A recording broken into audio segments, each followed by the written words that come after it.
السلام عليكم ورحمة الله وبركاته. أعزائي المشاهدين الكرام، طلابي وطالبات الصف الثاني الإعدادي، رجعنا لكم تاني ودخلنا في وحدة تانية جديدة خالص في التاريخ، الوحدة الرابعة.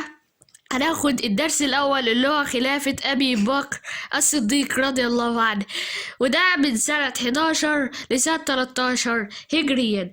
تعالوا بينا نتعرف على الدرس، بس قبل ما نبدأ ما تنسوش الصلاة على الحبيب محمد صلى الله عليه وسلم. اللهم صل وسلم على سيدنا ومولانا محمد. ما تنسوش تعملوا لايك وتشتركوا في القناة وتفعلوا زر الجرس عشان يصلكم كل جديد. يلا بينا عشان ما نطولش عليكم، يلا بينا نخش في الدرس.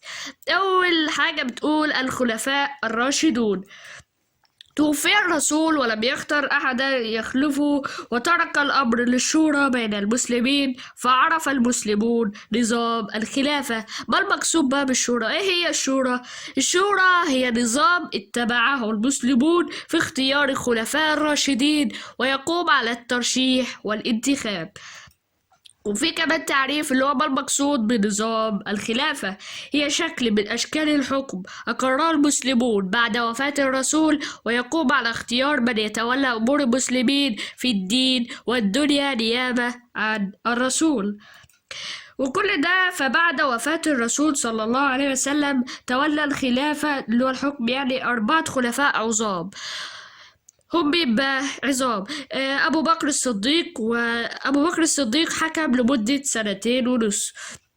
أما عمر بن الخطاب وحكم لمدة 10 سنين ونص.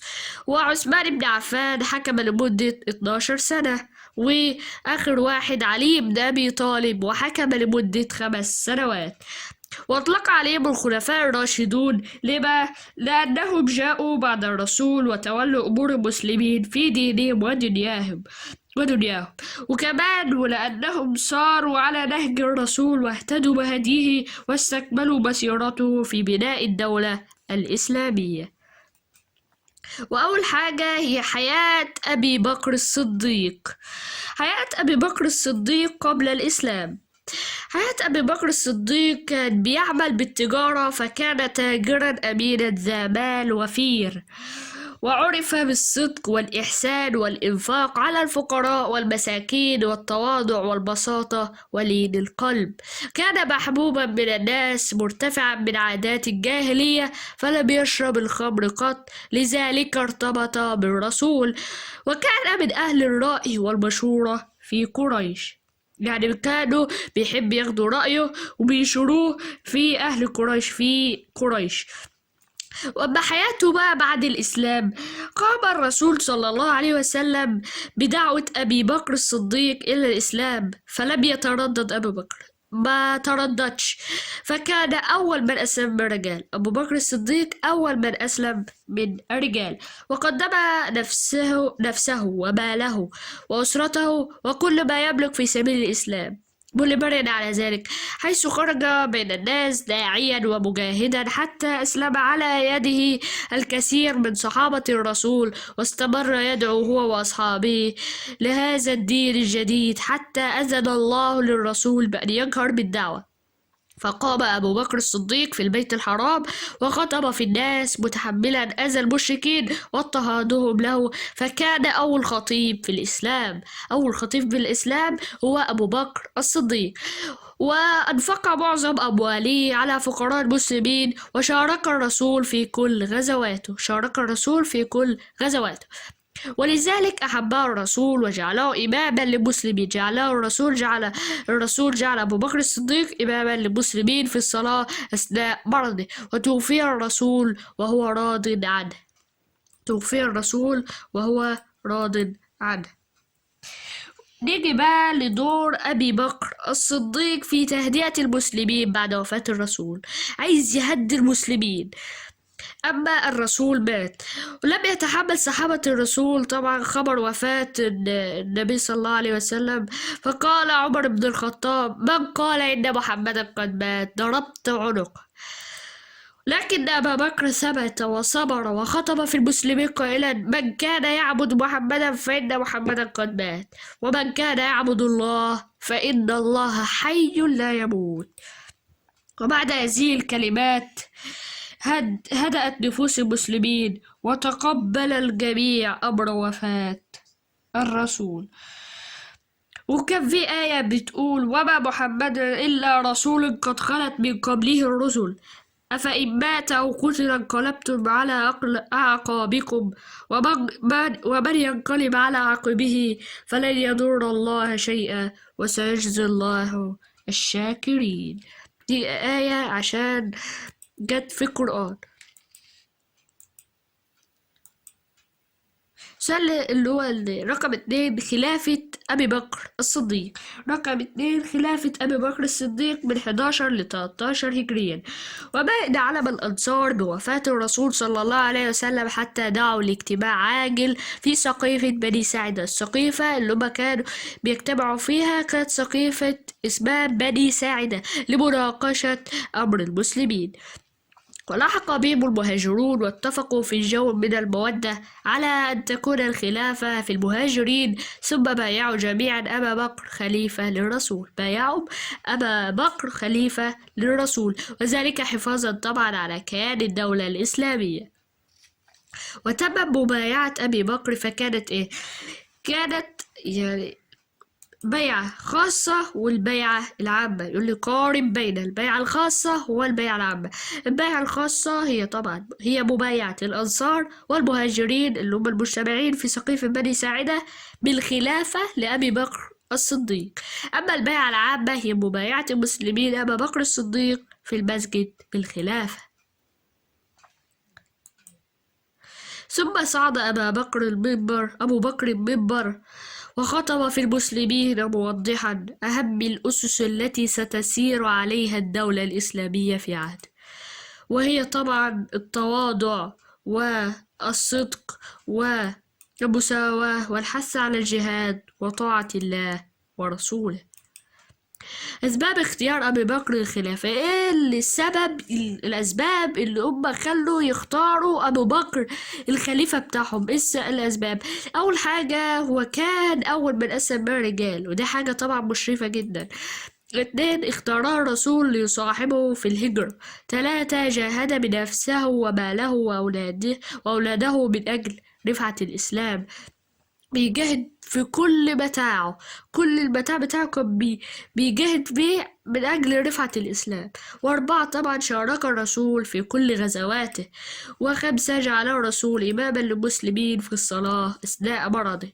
وكان أكبر الصحابة سنا عندما توفي الرسول. أهم أعمال بقى أبي بكر الصديق. إيه أهم أعماله؟ من أهم أعمال أبي بكر الصديق إرسال جيش أسامة بن زيد لبلاد الشام. كان أول عمل قام به أبو بكر الصديق إرسال جيش أسامة بن زيد إلى الشام، بما تفسر تنفيذا لأوامر الرسول. ونصح بعض الصحابة أبو بكر بعد إرسال الجيش بما تفسر لحاجة الدولة إليه في مواجهة خطر المرتدين، لكنه أصر على إرساله. أبو بكر أصر على إرسال الجيش، وخرج أبو بكر ليودع الجيش بنفسه، حيث صار معهم ماشيا وأسامة قائد الجيش راكبا. يعني أبو بكر الصديق كان ماشي وأسامة اللي هو قائد الجيش كان راكب، وتحرك الجيش نحو بلاد الشام لقتال الروم. نتائج الحملة دي بقى إيه هي نتائج الحملة؟ نتائج الحملة عاد الجيش بعد 40 يوما سالما غانما لينضم إلى جيوش المسلمين في قتال المرتدين. نيجي بقى نخش لقتال المرتدين اللي هي حروب الردة.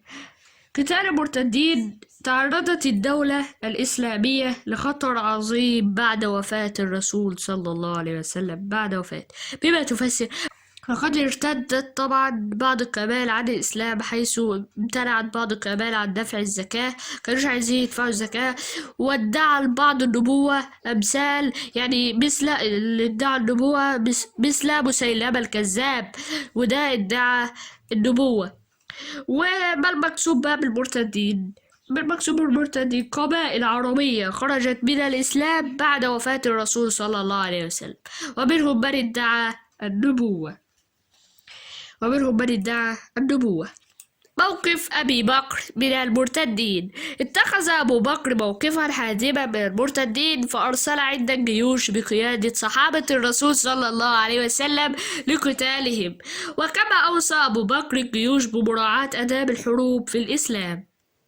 نتائج بقى حروب الردة: نجحت هذه الجيوش في مهمتها وعادت القبائل المرتدة إلى الإسلام، واستشهد عدد كبير من الصحابة في هذه الحروب.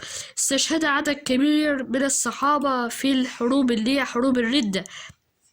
والإسلام طبعا ليه آداب في كل حاجة، ما هو لازم يبقى ليه آداب في الحروب. طبعا آداب الحروب بقى في الإسلام، آداب الحروب في الإسلام عدم هدم البيوت أو المعابد، دي من آداب الحروب في الإسلام.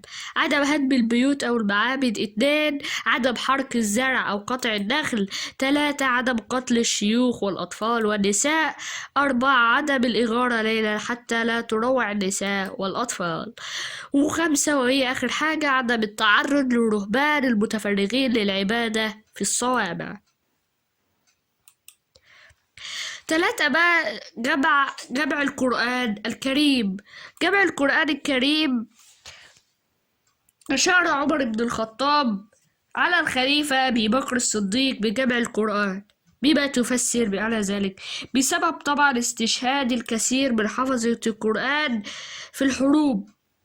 وكمان فأمر أبو بكر الصديق أحد الصحابة وهو زيد بن ثابت. أمر الصديق زيد بن ثابت وهو أحد كتاب الوحي يعني بجمع القرآن ممن يحفظه، وتم وضعه في مصاحف. لسه ما جمعوش في مصحف واحد، حطوا كله في مصاحف. 4 طبعا نشر الإسلام خارج شبه الجزيرة العربية. عايزين ينشروا الإسلام بقى خارج شبه الجزيرة العربية، يطلعوا من شبه الجزيرة العربية وينشروا الإسلام في بلاد ودول تانية. وتم القضاء على المرتدين واستقرار الدولة. وأمر أبو بكر الصديق بتحريك الجيوش الإسلامية إلى خارج الجزيرة العربية. بما تفسر على ذلك: 1. لنشر الإسلام خارج شبه الجزيرة العربية. 2. لتأمين حدود الدولة الإسلامية. أرسل أبو بكر الصديق جيوشا إلى بلاد العراق وبلاد الشام. بلاد العراق أرسل إليها القائد خالد بن الوليد. وبلاد الشام طبعا أرسل إليها 4 جيوش بقيادة عامة لأبي عبيدة بن الجراح. كان على رأس كل جيش منها القائد أبو عبيدة بن الجراح، وده اتجه إلى حمص بشمال بلاد الشام. تاني قائد يزيد بن أبي سفيان، وده طبعا اتجه إلى دمشق في وسط بلاد الشام. وتالت قائد شرحبيل ابن حسنة، القائد الثالث، وده اتجه إلى بلاد الأردن. القائد شرحبيل ابن حسنة اتجه إلى بلاد الأردن. وآخر قائد اللي هو عمرو بن العاص، وده طبعا اتجه إلى القدس بفلسطين. عمرو بن العاص اتجه إلى القدس بفلسطين. ثم أمر الخليفة أبو بكر خالد بن الوليد بالتوجه إلى بلاد الشام لقيادة الجيوش الإسلامية. 4. وفاة أبي بكر الصديق. توفي طبعا أبو بكر الصديق سنة 13 هجريا، حيث بلغت مدة خلافته 2.5 سنة، وعمره كان 63 عاما. وتولى الخلافة بعد وفاة أبي بكر عمر بن الخطاب. وكده يبقى خلصنا الدرس، وما تنسوش تعملوا لايك وتشتركوا في القناة وتفعلوا زر الجرس عشان يصلكم كل جديد. وشكرا، مع تمنياتي لكم بالنجاح والتوفيق، والسلام عليكم ورحمة الله تعالى وبركاته.